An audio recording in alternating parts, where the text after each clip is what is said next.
Le premier tour des législatives à peine passé, le choc à peine encaissé, alors choc positif ou négatif en fonction de votre orientation, mais choc quand même. Le choc à peine encaissé, bah ça y est, on se retrouve avec des partis, les macronistes et LR, des partis qui essayent de donner des consignes de vote pour que l'on fasse barrage. Vous savez, ils veulent absolument qu'on se transforme tous en castors. Eh bien, vous allez voir que même auprès de leur clan, c'est pas gagné du tout.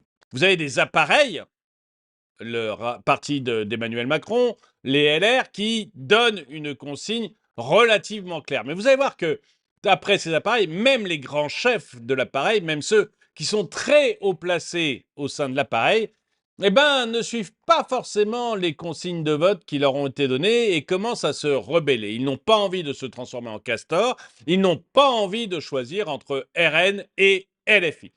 Quant à LFI, eh ben, je vais être très honnête avec vous, je vous le montrerai à la fin de la vidéo. À mon avis, Jean-Luc Mélenchon n'a aucune envie de gagner et veut absolument, absolument que le RN ait le plus de voix possible. Bonjour et bienvenue dans cette nouvelle vidéo de DME en direct. Comme toujours, si vous n'êtes pas abonné, bah, je vous suggère de le faire et de cliquer sur la cloche pour être prévenu lorsque je sors une nouvelle vidéo. Oui, oui, vous allez voir, je pense que Jean-Luc Mélenchon ne veut absolument pas gagner et veut absolument que ce soit le RN qui soit en place. Mais ça, on en parlera à la fin de la vidéo. Donc, on a eu un premier tour avec un RN extrêmement tête des élections et un RN qui a des chances non négligeables de se retrouver avec la majorité absolue à l'Assemblée nationale. Vient après donc le groupe NFP, le nouveau Front populaire, qui est largement dominé par LFI. Et ensuite, vous avez les macronistes qui, eux, s'effondrent totalement et qui ne représentent finalement plus grand-chose. Bon, on a eu ces résultats qui ont vraiment, vraiment secoué la France parce que c'est vraiment très, très fort. Et derrière, c'est très fort parce qu'on a un bloc de droite très à droite face à un bloc de gauche très à gauche. Et au milieu, il n'y a plus rien. Tout a été balayé. Donc c'est assez inédit dans notre République.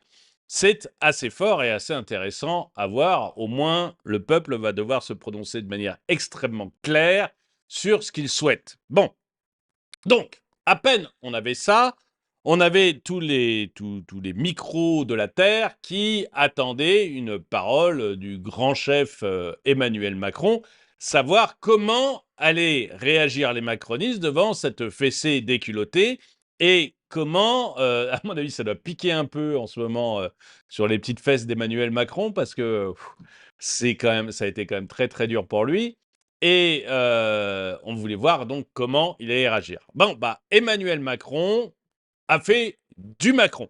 Il s'est exprimé et honnêtement, après qu'il se soit exprimé, j'ai toujours pas compris ce qu'il voulait dire. Emmanuel Macron nous a dit, il a appelé un large rassemblement clairement démocrate et républicain.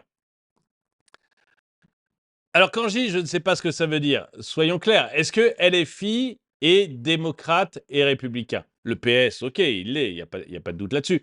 Mais LFI, c'est quand même un parti qui a beaucoup appelé à la révolution, qui est quand même qui soutient quelques groupes terroristes. Enfin, il y a des choses un peu particulières qui se passent à LFI.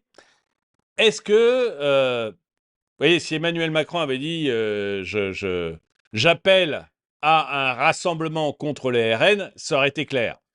Là, j'appelle à un large rassemblement clairement démocrate et républicain. Bah, pour moi, je suis désolé, c'est pas très très clair. Bon, bah, c'est du Macron en même temps. Hein. Macron, pour qu'il soit clair, c'est pas sa grande spécialité, la clarté, à Emmanuel Macron. Bon, mais qu'est-ce que nous dit, par exemple, Gabriel Attal? Gabriel Attal a pris la parole après et lui, il a été beaucoup plus clair. Lui, Gabriel Attal, il appelle à faire un barrage au RN. Position extrêmement claire de Gabriel Attal.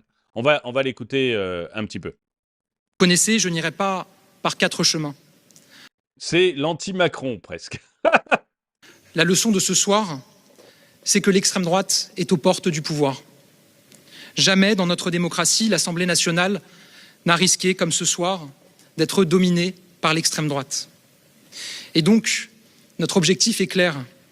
Empêcher le Rassemblement national d'avoir une majorité absolue au second tour, de dominer l'Assemblée nationale et donc de gouverner le pays avec le projet funeste qui est le sien. Je le dis avec la force que l'instant appelle à chacun de nos électeurs. Pas une voix ne doit aller au Rassemblement national. Dans de pareilles circonstances, la France mérite que l'on n'hésite pas. Jamais. Si nous voulons être à la hauteur du destin français, il est de notre devoir moral de tout faire pour empêcher le pire d'advenir. Donc, pour Gabriel Attal, le Rassemblement national, c'est le pire. Et pas une voix ne doit aller au Rassemblement national. Bon, juste dire que c'est quand même un parti démocratique, mais ok, il fait ses choix. Le Rassemblement national est un parti démocratique puisqu'il a été à l'Assemblée nationale et il me semble que c'est pas le parti à l'Assemblée nationale qui a mis le plus le bazar. Mais, ok. Donc, positionnement clair de LR, du parti des macronistes, qui est pas une voix pour le Rassemblement national. Donc, on va aller voter NFP. Vous devez voter NFP si vous êtes un bon macroniste. Alors, moi, il y a deux choses déjà qui m'interpellent. C'est que très rapidement, on a entendu des macronistes qui n'étaient pas tout à fait d'accord avec cette position et qui commencent à dire, bon, nous, voter pour un socialiste, ok, qu'on se désiste pour un socialiste, qu'on donne une consigne de vote pour un socialiste, ok. Pour un écologiste, ok. Mais pour un LFI, il n'en est pas question. Et vous allez voir que c'est les plus gros, en fait, qui commencent à en parler. Je vais commencer avec mon ami Nono, Bruno Le Maire, qui, lui, est contre le fait qu'on se désiste ou on vote pour LFI. Il renvoie, voilà, il dit, pour moi, il n'en est pas question. Et j'appelle également tous nos électeurs, lorsque nos candidats ne sont pas au second tour, à voter pour un candidat du camp social-démocrate. C'est-à-dire un représentant du Parti socialiste, du Parti communiste ou des Verts. Alors, un truc qui m'amuse bien, moi, quand même, qui m'amuse bien, non, ça m'amuse pas, ça m'alerte un peu sur la France. Vous voyez, Bruno Le Maire, il n'a pas de problème à ce que l'on vote pour un communiste. Je suis désolé, le communisme, c'est 150 millions de morts dans le monde. 150 millions de morts dans le monde. Tous les pays dirigés par les communistes ont terminé dans la famine, les crimes de l'État et les dictatures. Tous. Tous. Je suis toujours interloqué de voir que les Français estiment que, les Français, je ne sais pas les Français, mais que la classe politique française estime que l'extrême droite, c'est mal, mais que le communisme, c'est bien. Le communisme, c'est une saloperie. Il n'y a pas d'autre mot, c'est une saloperie. Regardez un peu comment on finit tous les pays qui ont été gouvernés par des communistes. Et vous en avez sur la moitié de la planète. Vous en avez eu sur la moitié de la planète. Avec tout le temps le même résultat. Voilà, moi c'est un truc qui me titille à chaque fois que j'entends ça. Bon, qu'on veuille voter socialiste, qu'on veuille voter verte, pourquoi pas, après tout, c'est une sensibilité politique. Je pourrais la critiquer, mais je vais pas le faire maintenant. Mais communiste, c'est Milei qui dit « je ne parle pas aux communistes, ce sont des merdes ». Moi je pense pas que je puisse le dire parce que sinon je risque d'avoir un procès. Mais c'est tentant. Bon, on revoit un petit peu Nono, on reprend un peu en arrière, on n'est pas là pour parler du communisme, mais moi, c'est quelque chose qui me frappe à chaque fois, donc voilà, je vais vous en faire part. Écoutons. Ou des Verts. J'appelle tous nos électeurs qui pourraient avoir pas LFI, la France insoumise, donc c'est comme Édouard Philippe. Non, je combats le Rassemblement national, Mais je ne vote pas pour la France insoumise. Je ne vote pas pour la France insoumise parce que la France insoumise a pris des positions qui sont contre la nation française. Parce que la France insoumise, c'est le communautarisme. Parce que la France insoumise, c'est l'antisémitisme. Parce que la France insoumise, c'est la violence. Parce que la France insoumise, c'est un député qui joue avec l'effigie d'un ministre sur une tête de ballon. Et je ne veux pas ça pour la France. Et j'appelle... Donc, vous voyez, on a Gabriel Attal et... Alors, Emmanuel Macron, on ne saura jamais ce qu'il a voulu dire, mais on ne sait jamais ce que veut dire cet homme-là, donc c'est pas très grave. Lui-même, à mon avis, ne sait pas trop ce qu'il veut dire. Donc, voilà, c'est bon, c'est comme ça. Il y en a... Emmanuel Macron, c'est Biden en plus jeune, en fait. Biden, vous avez une démence sénile où il sait plus ce qu'il dit, mais plus personne ne le comprend. Emmanuel Macron, c'est pas de la démence sénile, c'est juste que personne ne le comprend tout court. Quand on rajoutera à ça la démence sénile, à mon avis, ça sera merveilleux. Mais bon, peu importe. Vous avez un camp macroniste, un parti macroniste qui donne une consigne, votez Nouveau Front Populaire. Et vous voyez que là, un des ténors, hein, on pense qu'on veut de Bruno, moi je suis le premier à critiquer Bruno Le Maire et à penser que ça serait bien qu'on ait des ministres des Finances qui sachent compter. Mais, donc on peut penser ce qu'on veut de Bruno Le Maire, mais malgré tout, c'est un des ténors du gouvernement, et lui il est clair, hein. Vous pouvez pas voter socialiste, vous pouvez voter vert, vous pouvez voter communiste, mais franchement, quand la France fera un petit peu son aggiornamento des communistes, enfin, mais ne votez pas LFI. Vous avez aussi une députée LFI, une députée pas LFI, pardon, une Aurore Berger qui est une proche d'Emmanuel Macron, qui fait entendre à peu près le même son de cloche. Et voilà, forcément, ça ne marche pas. Aurore Berger, donc, qui fait entendre à peu près le même son de cloche, c'est-à-dire que LFI, pas question. L'adversaire a toujours été le Rassemblement national, mais si vous me demandez ma position, votre position personnelle, oui. Je n'appellerai jamais à voter pour la France insoumise. Et c'est très clair. Donc, ni Rassemblement national. C'est que vous répondez même à des questions qu'on ne vous pose pas. Donc Bah oui, mais moi, je réponds à cette question puisque je sens que c'était un peu ça qui était sous-jacent des questions des journalistes. Je me permets d'y répondre. Et vous pensez que les gens ont envie de voter certains électeurs se posent. Parce que, en fait, moi, j'ai passé toute une campagne à être sur le terrain pour ma propre réélection, à aller soutenir des candidats. J'ai entendu énormément de Français qui ont toujours voté à gauche et qui m'ont dit dans cette élection, je ne sais pas pour qui voter parce que je ne peux pas m'allier et voter pour le nouveau Front Populaire à partir du moment où on sait que c'est Jean-Luc Mélenchon qui en est le leader. C'est ce qu'il a à nouveau tenté. Regardez, c'est intéressant. Ce sondage-là qui apparaît à côté d'Aurore Berger est hyper intéressant. C'est pas un sondage, c'est une estimation sortie des urnes. Ça, c'est le NFP.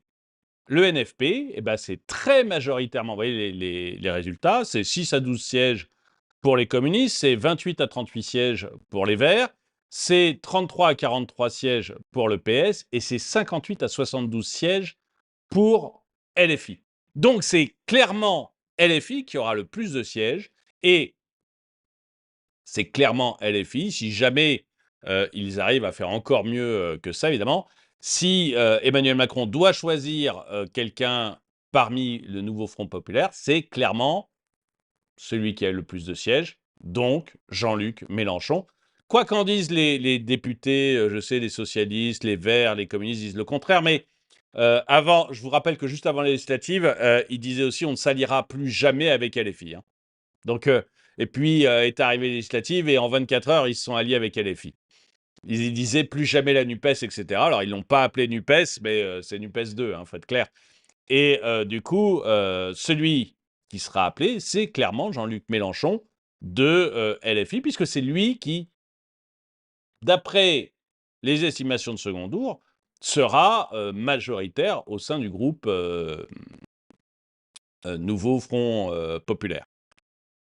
De faire ce soir. Je suis désolée, mais la caricature de manifestation qu'on a aujourd'hui, place de la République, c'est un tract ambulant pour le Rassemblement national. Il n'y a pas un drapeau français qu'on voit sur la place de la République. Je pense que ça n'est pas comme ça qu'on combat le Rassemblement national. Je ne sais pas si vous avez vu, excusez-moi, mais sur la place de la République, donc il y a eu le soir de l'élection un grand rassemblement NFP, enfin surtout LFI. Les deux drapeaux gigantesques qu'il y avait, c'était l'Algérie, le drapeau algérien, et le drapeau palestinien. Et alors, ça a été pendant toute la préparation. Je pense qu'après, ils les ont fait tomber parce que je ne les ai pas revus après. Donc, ils étaient là au début. Je crois qu'à un moment, ils se sont dit, bon, quand même, pour l'image, c'est une catastrophe. Ils sont pas allés jusqu'à mettre un drapeau français, faut quand même pas déconner. Mais pour une élection française, on va quand même pas mettre un drapeau français, faut quand même pas déconner. Mais c'est vrai que les deux grands drapeaux que vous aviez, c'était LFI, le drapeau palestinien et le drapeau algérien. Et j'ai quand même vu dans la manifestation un gars avec un drapeau français. Sur l'ensemble de la place de la République. Hein. Un mec avec un drapeau français. Voilà. Mais globalement, non, il n'y avait pas de drapeau français, on est d'accord. Et je suis d'accord avec Aurore Berger. C'est un vrai tract pour le RN. Et je vous en parlerai tout à l'heure, mais pour moi, c'est un des indices qui me font croire que Jean-Luc Mélenchon ne veut pas gagner. Il ne veut surtout pas gagner. Mais gardez ça en tête, c'est un des indices qui me semble important. Aux Français qu'on voit sur la place de la République. Je pense que ça n'est pas comme ça qu'on combat le Rassemblement national. Je pense qu'on le combat en étant clair, c'est-à-dire que être clair veut dire que oui, on est capable de se désister face à des candidats LR, face à des candidats PS, face à des candidats écologistes, face même à des candidats communistes, mais que face à des candidats insoumis, que j'ai passé toute ma campagne à combattre parce qu'ils ont tenu des propos antisémites, parce qu'ils ont parfois tenu des propos homophobes, non, je ne me désisterai pas et je n'appellerai pas nos candidats à se désister dans ce cadre-là.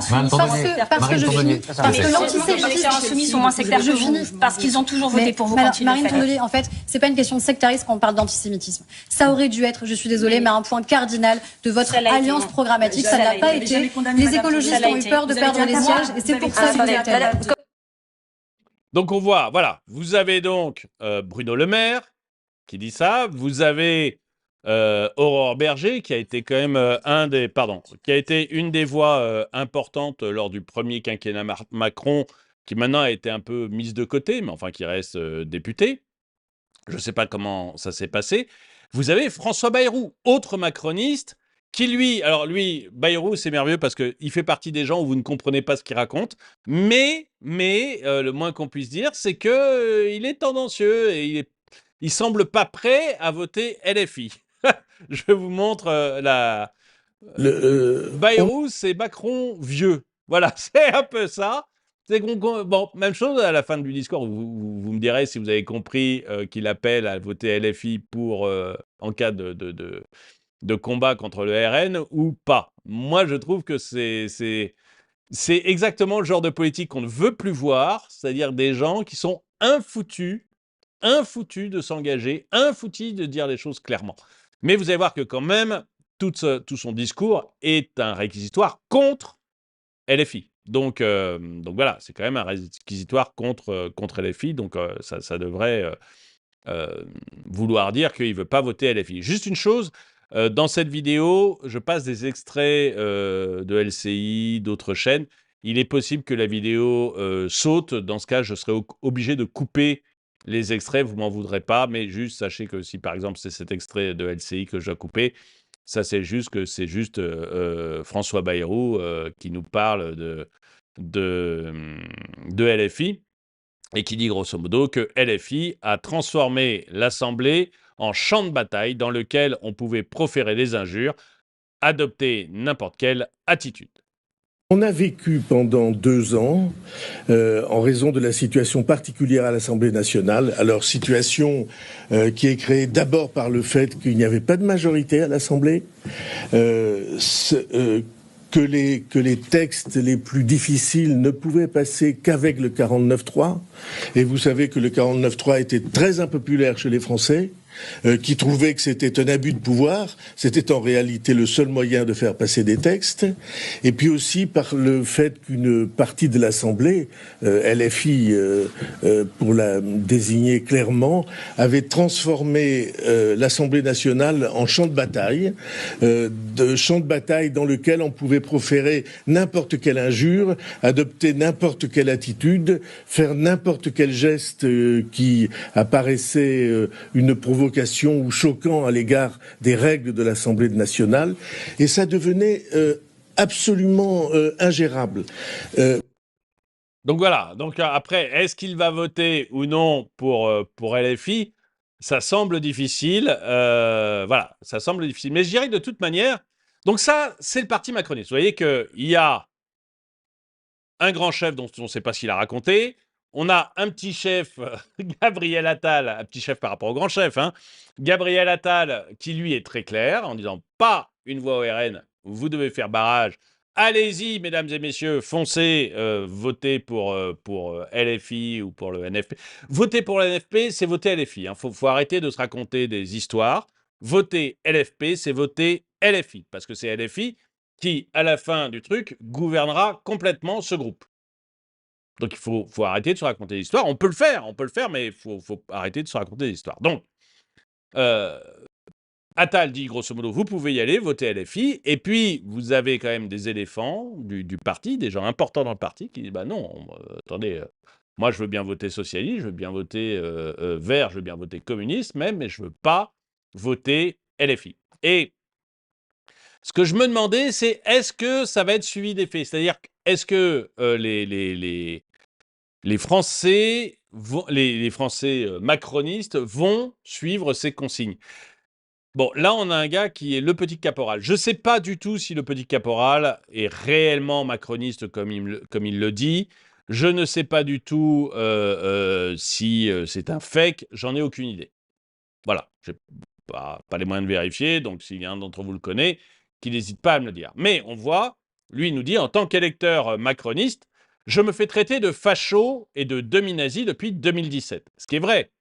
C'est-à-dire que si vous écoutez LFI, tout ce qui est à la droite de Jean-Luc Mélenchon est facho.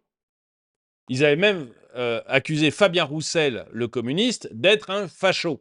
C'est vous dire si à LFI, on pense que tout ce qui est à droite de Jean-Luc Mélenchon est facho. Donc c'est vrai que le petit caporal donc, nous dit, en tant qu'électeur communiste, je me suis traité de facho depuis 2017 parce que je suis centriste. Et il faudrait voter pour ces gens-là, même pas en rêve. Et je pense qu'on va y avoir beaucoup, mais alors beaucoup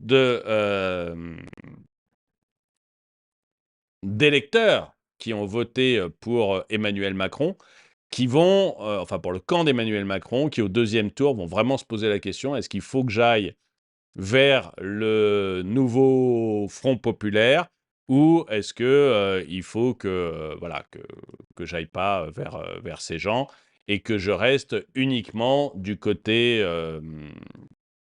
peut-être que je m'abstienne ou que je vote RN. Je me demande vraiment ce qu'ils vont choisir. Les autres mais dites-moi vous si vous êtes électeur macroniste, dites-moi si vous allez voter NFP ou pas. Ou est-ce que vous allez vous abstenir? Est-ce que vous allez voter RN? Si vous n'êtes pas électeur de ce côté-là, mais vous, qu'est-ce que vous en pensez d'une manière générale? Est-ce que vous pensez qu'ils vont s'abstenir, etc. Moi, je ne crois pas tellement que les gens suivent encore les consignes de vote. Voilà, je crois que les consignes de vote, c'est un truc daté. Je ne pense pas du tout que ce soit quelque chose qui soit suivi par les électeurs. Mais dites-moi, vous, si vous suivez les consignes de vote des chefs à plumes, si vraiment c'est quelque chose qui vous marque et que vous trouvez que ça a un intérêt. Alors, ce qu'on a aussi, c'est les LR. Bah, les LR, vous avez François-Xavier Bellamy, qui a quand même conduit la liste LR aux européennes, qui nous dit, voilà, le danger qui guette notre pays aujourd'hui, c'est l'extrême gauche.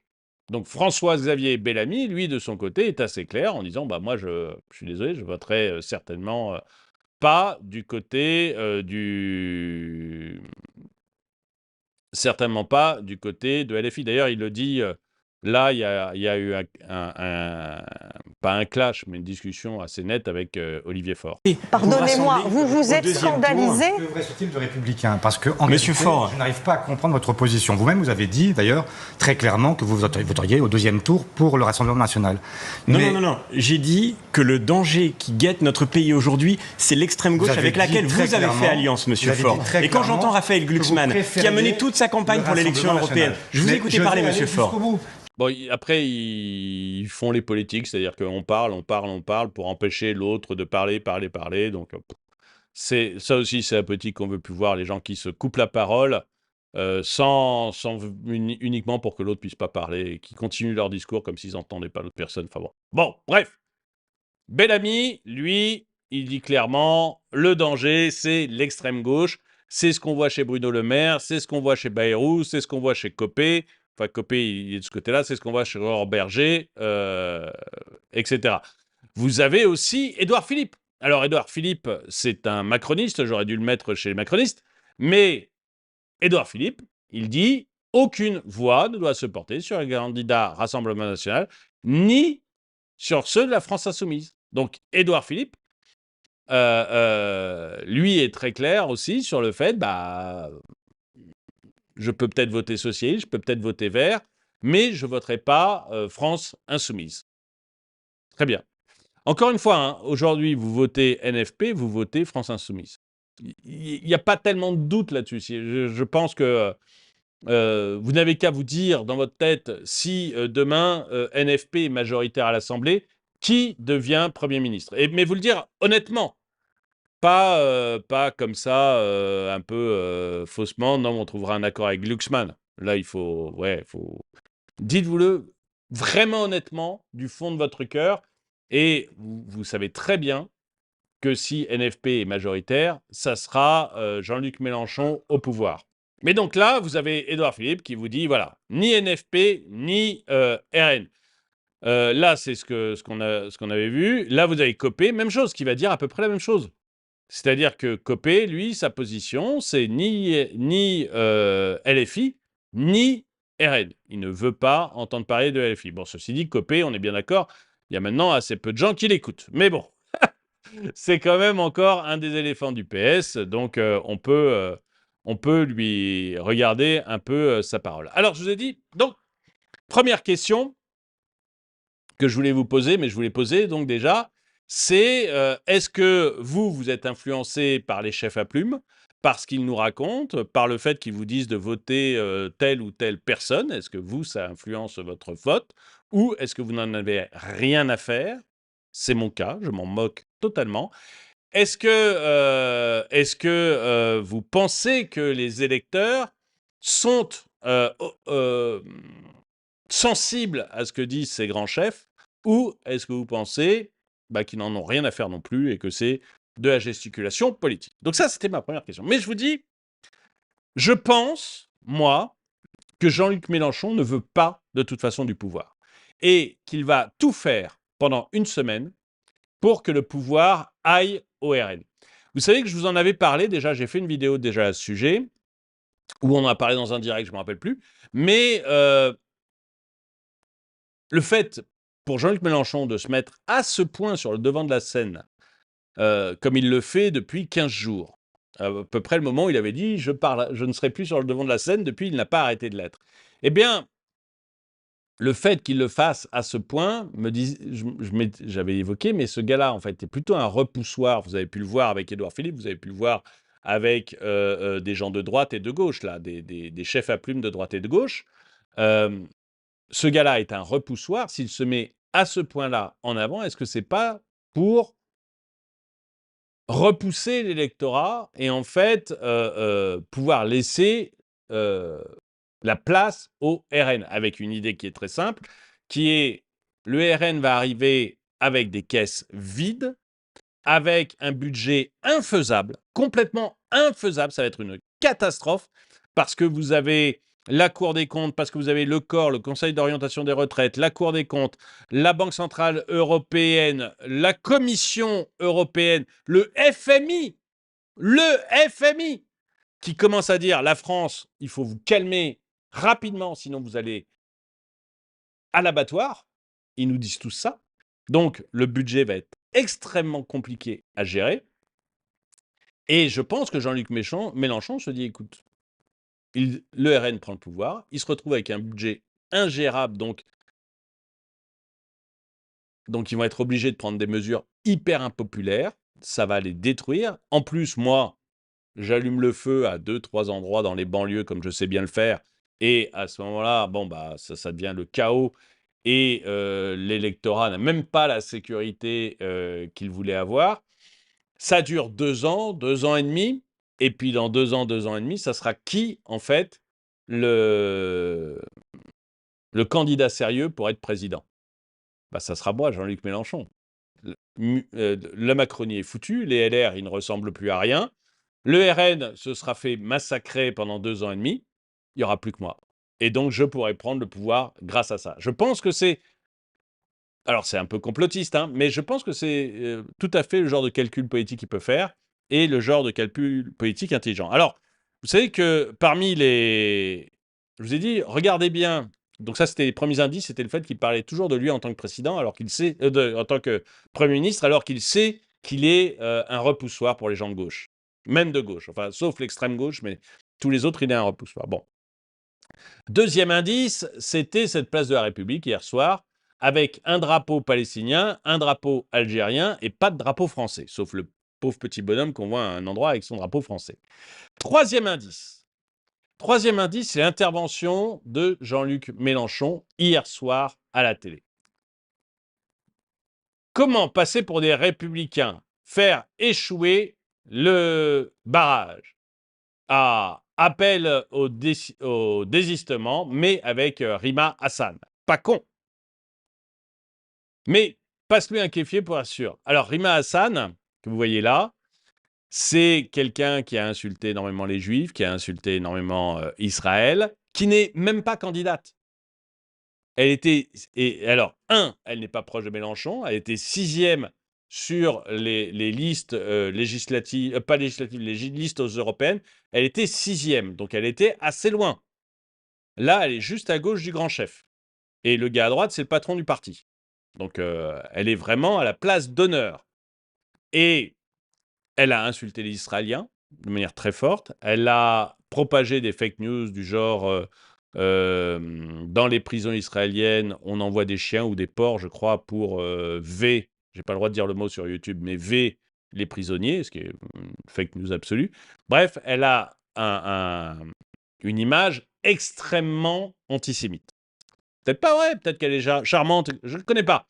Ce que je sais, c'est qu'elle a une image extrêmement antisémite et des propos plus que tendancieux. Vous lui mettez en plus un kéfier.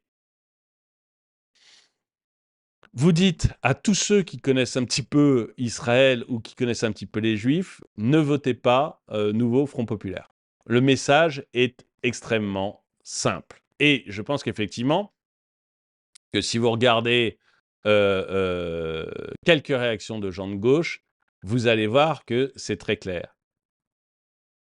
Donc, Éric Nolot, qui est de gauche, hein, généralement plutôt PS, mais alors je sais que certains disent que maintenant il est fasciste, mais encore une fois, tout ce qui est à gauche de tout ce qui est à droite de Jean-Luc Mélenchon est fasciste maintenant. Donc, fatalement, Éric Nolot aussi est devenu un fasciste, mais à la base, c'est plutôt un militant socialiste. Mais quelle est cette gauche qui s'affiche avec Rima Hassan? Une non-candidate, enkéfiée, qui a prétendu cette semaine que l'armée israélienne dressait des chiens pour V des détenus palestiniens. Donc, vous voyez, elle est voilà. Est-ce que Éric Nolot va voter, lui qui a voté toute sa vie à gauche, est-ce qu'il va aller voter Nouveau Front Populaire? C'est pas gagné. C'est pas gagné. Et il va en parler beaucoup à la télé. Vous avez superbe idée de Mélenchon et de LFI de poser avec Rima Hassan en kéfé, alors que l'extrême droite est aux portes du pouvoir. C'est sûr, ça va inciter les électeurs des circos indécises à faire barrage. Vous voyez, les gens se rendent compte, Éric Klein, pour son allocution, Mélenchon choisit de s'afficher avec Rima Hassan en kéfier. Elle n'est même pas candidate, la messe est dite. Voilà. Donc, vous voyez, c'est pour moi des petits... Mélenchon, il est intelligent. C'est un mec... Voilà, je partage, je pense, aucune de ses opinions, absolument aucune, mais il est intelligent. Et je pense que s'il s'affiche comme ça, avec une femme, Rima Hassan, qui n'est pas candidate aux législatives, qui est la personne qui porte le plus l'antisémitisme à LFI, qui est celle qu'on accuse le plus d'être antisémite à LFI, qui vient en plus avec un kéfier, je pense que s'il fait ça, c'est clairement pour être un repoussoir. Voilà, c'est mon avis. Il a décidé d'être un repoussoir. Il a décidé qu'il ne voulait pas le pouvoir cette fois-ci, parce qu'il pense qu'il prendra le pouvoir, soit dans la rue, soit en 2027 lors des élections, parce que le RN sera totalement discrédité à cause des énormes problèmes budgétaires qu'il va rencontrer et à cause des petits incendies qui vont avoir lieu un peu partout, un peu avec une France insoumise qui va souffler sur les braises. Et il pense qu'il va et à cause d'une macronique et d'une droite LR qui n'existe plus. Donc il pense qu'il va prendre le pouvoir, à mon avis, soit par la rue, soit aux élections de 2027. Et il ne veut surtout pas prendre le pouvoir sur des législatives où le gouvernement va se retrouver ensuite avec des problèmes XXL. Qu'est-ce que vous en pensez? Voilà, ça c'est ma deuxième question. Est-ce que vous êtes d'accord avec moi pour dire que il y a des chances qu'en fait, Jean-Luc Mélenchon torpille LFI, le nouveau Front populaire, et aide le plus possible, sans le dire évidemment, il ne peut pas le dire, mais aide le plus possible le Rassemblement national pour être majoritaire. Voilà, mes deux questions. Est-ce que vous pensez, d'un côté, est-ce que vous êtes sensible à ce que disent les chefs à plumes? Est-ce que vous pensez que les Français sont sensibles à ce que leur disent leurs hommes politiques sur qui voter? Deuxième question, est-ce que vous pensez que Jean-Luc Mélenchon veut effectivement torpiller le nouveau Front populaire pour être sûr de ne pas avoir le pouvoir maintenant, pour pouvoir le prendre en 2027, lors des présidentielles? Dites-le moi dans les commentaires. En tout cas, merci d'avoir regardé cette vidéo. Mettez-lui un pouce vers le haut, commentez-la, partagez-la. Merci à tous ceux qui soutiennent la chaîne. Et moi, je vous dis à très bientôt.